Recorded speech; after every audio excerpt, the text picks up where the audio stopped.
Welcome back to the Chess Doofus YouTube channel. My name is Coach Dennis, and a couple weeks back I made a video showing how to play with the black pieces against the London system in 5 setups. But one thing that I didn't spend much time on in that video was how to face its eccentric cousin, the Jobava London system, where white does play with d4 and bishop f4 just like a regular London, but also plays the move knight to c3. This I find to be different enough from the classical London to merit a separate video. So today, I'm going to give you 3 ways to play with the black pieces against the Jobava London, and hopefully at least one of them will be right for you.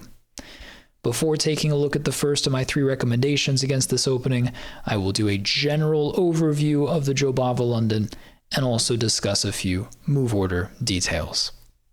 This is the Jobava London setup, with a pawn on d4, a knight on c3, and a bishop on f4. There's an immediate difference between this and the regular London, which is that white's c-pawn is blocked, which some might argue is a negative aspect of white's position, but it also means that white's knight can jump to a square like b5, where it coordinates with this bishop to put pressure on black's pawn on c7. So this is a common idea that a player with black needs to be aware of. And another idea of developing this knight to c3 early is that it often prepares the push e2 to e4. Let's talk about move orders now, because this is important. Just like the more traditional London system, the Jobava London starts with 1d4. Now it can, I guess, also start with 1 knight c3, but very few players will do that because now black would have both c5 and e5 in response, leading to completely different positions. So we will go with 1d4, and now the most logical thing for black to do would be to control the e4 square, preventing white from achieving a huge center with e2 to e4 next move. One way to do that is to try the Dutch defense with f5, but this is a bit of an offbeat approach and has lots of risks, so I won't be looking at Dutch-style setups in this video. If you play the Dutch, I'm sorry, maybe I'd suggest you find a better opening, but going back to move 1 here, that leaves black with either 1 d5 or 1 knight f6. And the funny thing here in the Jobava London is that those 2 moves, for our purposes, are very likely to transpose into the exact same position. In order to illustrate that, I'm going to start with knight f6 for now. After this, white plays 2 knight c3, and white is threatening again to push e2 to e4 next move. And unlike the more classical London lines, the Jobava can be a somewhat ambitious setup for white, in part for this reason. And just speaking anecdotally here, I have noticed that many Jobava London players are actually longtime 1e4 players who decided to branch out. And the Jobava fits the bill as a 1d4 system that still has some of the flavors of an e4 opening. This is all to say, your opponents may very well push e4 if you give them the chance. So unless we as black want to transpose into some e4 opening where black has less space, then we probably need to push d5, and then after bishop f4, we have the main line of the Jobava London. If instead we played 1 d5, then after 2 knight c3, I don't think black has any better move than 2 knight f6. And so 3 bishop f4 leads to the exact same position. Therefore, regardless of whether we start with d5 or knight f6, we most likely end up here. And all subsequent analysis for the rest of this video will start from this position. Quick side note before I get to the first of my 3 recommendations for black against the Jobava London, you may be wondering if there's any difference with the move order. If white plays 2 knight c3 to reach the Jobava London versus 2 bishop f4 to reach the Jobava London, does that make any difference? And the general answer is not really, but there are some little details. And I cover those in more depth in the study that I'm releasing alongside this video that anybody can access, even if you don't have a Lichess account, for free. It's linked in both the pinned comment and in the description. It has all the information you're going to see in this video and even a little bit more, just in a different format. Other than that, all that's left to say before jumping right in is that if you have any questions about the Jobava London that I don't answer in this video, or if you have any video suggestions, future topics for me to cover, let me know in the comment section. If this type of content is helping you, or if you just enjoy it, then subscribing goes a long way towards encouraging me to make more. And that's enough of that, so time to get to the first recommendation against the Jobava London system.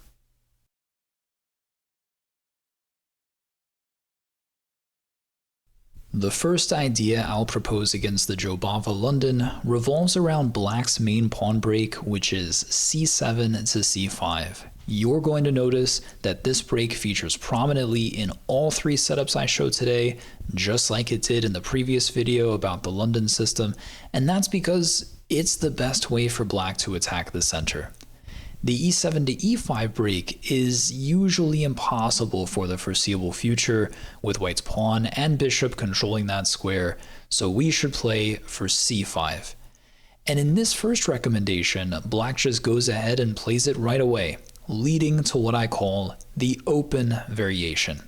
The reason I call it that is because there will typically be some kind of exchange between these two pawns very soon, opening the position. White has a couple main moves in response to this, but before getting to those, I just want to mention that at all times against the Jobava, you should be aware of one aggressive idea white might try, that being the move knight b5, trying to go into c7. We could defend this by playing knight a6, but that's quite passive, and there's a much stronger move, queen a5 check, which forks the king and the undefended knight on b5.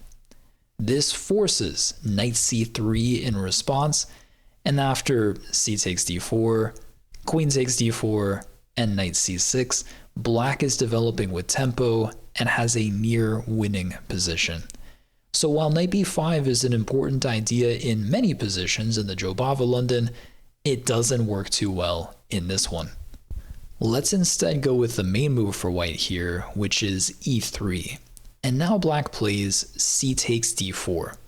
And after e takes d4, we have a sort of Carlsbad pawn structure on the board, which should be familiar to you if you saw my recommendations against the more traditional London system.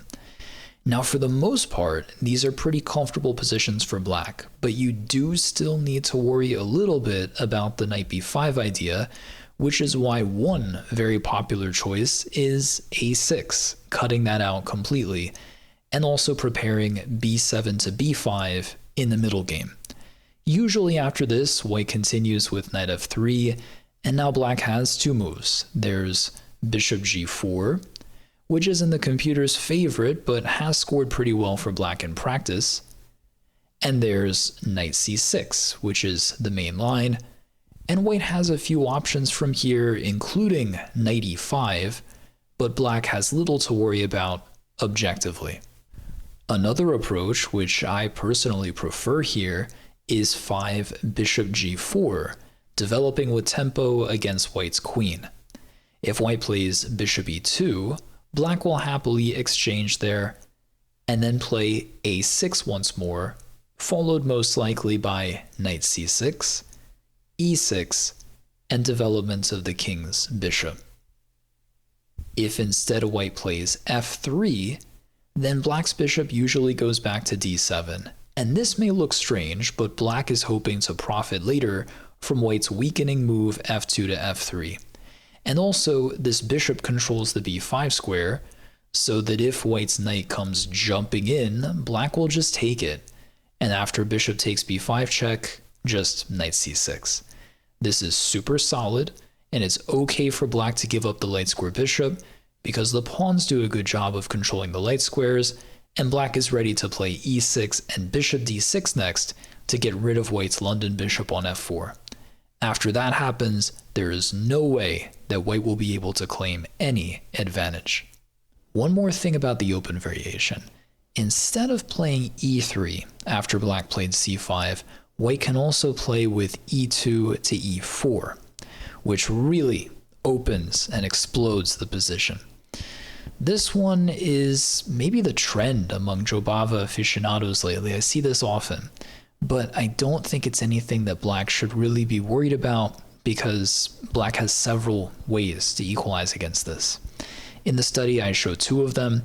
One of them is c takes d4, which is probably the sharpest option if you want a little bit of controlled chaos. And the other one is knight takes e4. This one leads to some exchanges. So a trade on e4, then d takes e5, so white does get their pawn back. And in this case, again, several moves for black. There's queen a5, there's knight d7, but there's also queen takes d1, which is the move I analyze in the study. And after rook takes d1, black can play in some order bishop d7, knight c6, and then e5. And maybe later f5 as well to achieve a large center. It's not as simple as that. White still has some play too, but I think that overall black has little to worry about objectively against the e4 variation in the open system. So with that out of the way, I think it's time to get to my second recommendation against the Jobava London.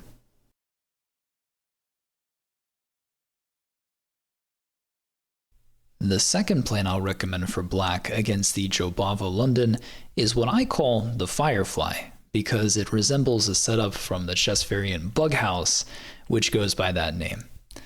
In this setup, whatever you decide to call it, black immediately plays a6, making sure there's never a Nb5 idea for white in any subsequent position. Next, in some order, black is ready to play with b5, bishop b7, e6 to develop the dark square bishop, and c5, of course, which is always one of our plans against this opening. Let's look at one example. e4 doesn't really work too well without black having played c5 already, so let's just say white goes with by far the main move here, e3. Black responds with b5, but you could also play e6 first, it doesn't matter much. White has several moves here, but let's just say knight f3. And now there are lots of orders you could use. It doesn't tend to make a big difference. Let's go with e6, bishop d3, bishop b7, castles. Now I think it's time for black to do the key pawn break we always try to achieve against the Jobava, which is c5. Black actually benefits in this position from not having moved the bishop on f8, because if white ever takes on c5, black can recapture in just one move, bishop takes c5 directly. And if white doesn't take on c5, let's say white plays knight e5 for instance, then one option you can consider is c5 to c4. Now it's worth noting that pushing this pawn to c4 is a little bit controversial in a sense because it takes pressure off the center, which is something you usually don't want to do. But first of all, it does force the bishop on d3 to an inferior diagonal. It has to go back to e2. And in the long run, black may think about storming the queen side with perhaps b4 and a5. Now, normally when you do this sort of thing, you have to watch out for your opponent's pawn breaks, which in this case would be e4 and b3. But e4 seems difficult to achieve because black has lots of pieces controlling that, and b3 seems pretty harmless.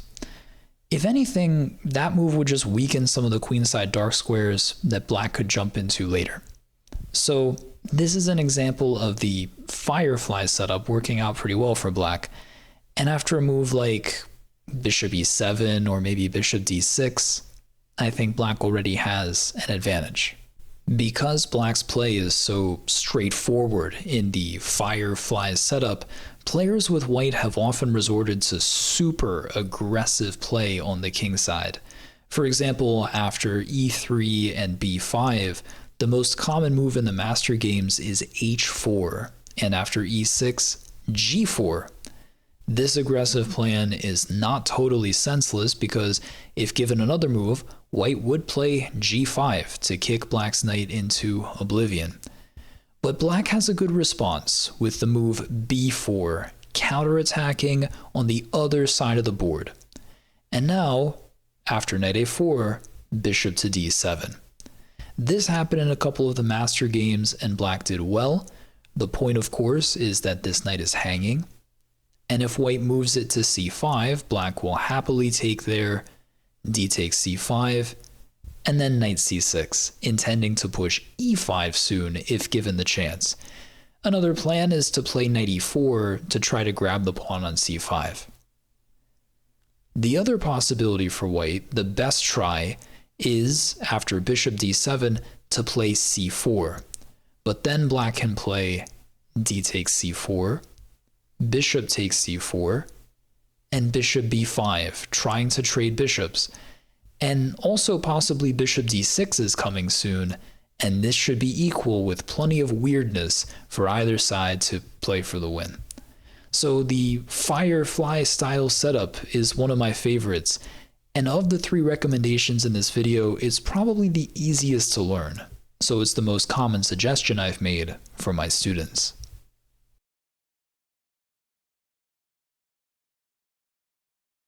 To wrap up this video, my third and final setup for black against the Jobava London is the Grunfeld, where black plays g6, intending bishop g7, of course. Now the thing is, I did show this exact position in my last video, but it was just a passing glance, didn't really go into a lot of detail. So today I'm going to take a much more serious look at this position and show all the ways that white can play from here, which are many. White has at least 4 distinct plans. That might seem daunting, but I don't think that white has any advantage in any of them. And I also think that in each case, black gets counterplay from the same resource, which we should be familiar with by now, the c7 to c5 break. The first option for white is e3, bishop g7, and then h4. The idea is to get this pawn to h5, after which white will often sacrifice the exchange. For example, say black castles, which is not my recommendation, h5, and if black plays knight takes h5, then white will be more than happy to give up this rook to open black's king and create attacking chances. It's known that white has plenty of compensation here, so black should avoid this variation. Instead, I think the best bet is to play h5, which is a little bit weakening, but it does stop the pawn in its tracks. And now the typical recommendation for white is knight f3, castles, and knight e5. This frees up the f-pawn to go to f3 and help white's attack, and usually white tries to castle queenside in the coming moves as well. So black needs counterplay. What's the move to create counterplay? You already know. It's c5, the break you always need to consider when facing the Jobava London. Now queen d2, as white wants to castle long. And here black can play knight c6 or queen a5. Or black can first take on d4 and then play knight c6. All of it should be fine. Black has sufficient activity and eventual plans to bring a rook to c8 and create counterplay on the queen side. The second way white can try to attack you here is with queen d2, bishop g7, and bishop h6. Black should not be scared by this, just get castled. And now, as usual, the next plan is c5. So bishop takes g7, king takes g7, white castles queenside, and black plays c5. If white takes it, then the main theoretical move is queen a5, recovering this pawn, and also perhaps eyeing the pawn on a2 if this knight ever moves. And black has a slight plus score from here in the master games, and a big plus score in the online games. As you may have noticed throughout this video, white often plays for knight b5 in the Jobava London, making a target of black's c7 pawn, and they can do it again here. in the position where black just played g6, knight b5. This is a thing. Black plays knight a6 to defend, which doesn't seem ideal, but since the c-pawn hasn't moved, there is always the possibility of c6 next to kick this knight out, so it's only a temporary problem. And after e3, I want to show you kind of a cool idea. You could play c6, or just bishop g7, but let's go with knight h5, and you'll see in a moment that this is based on the fact that black hasn't yet completed the fianchetto of this bishop, meaning that the g7 square is vacant. So after bishop g5, f6, bishop h4, black can play the bizarre-looking knight g7, preparing knight f5, winning the bishop pair. Again, this idea is not necessary for black to know. It's actually very rare, but I think it's a cool thing to be aware of and a way to generate unusual and fun positions against the Jobava London.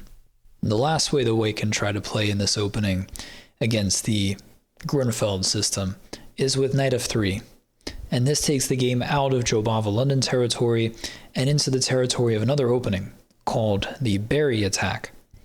And once again, I think the most sensible way for black to play is with bishop g7, castle, and then c5. What else is new? So I find the Grunfeld setup to be one that does require a decent bit of work. It's a bit demanding because white has a bunch of ways to play, but it's also very rewarding because the reality is you're equalizing everywhere, but the positions are always rich with chances to play for a win, which is exactly what you want when you have the black pieces in chess. And that is it. That was 3 ways to play with the black pieces against the Jobava London system. And as always, I hope at least one of them is the right one for you. Let me know how it goes when you try these out in your own games. Remember, my coaching profile is linked in the description of this video, and so is the study, also linked in the pinned comment that goes with this video, where you can see all of this analysis and more, just in a different format. Thank you all so much for watching, and I will see you again soon.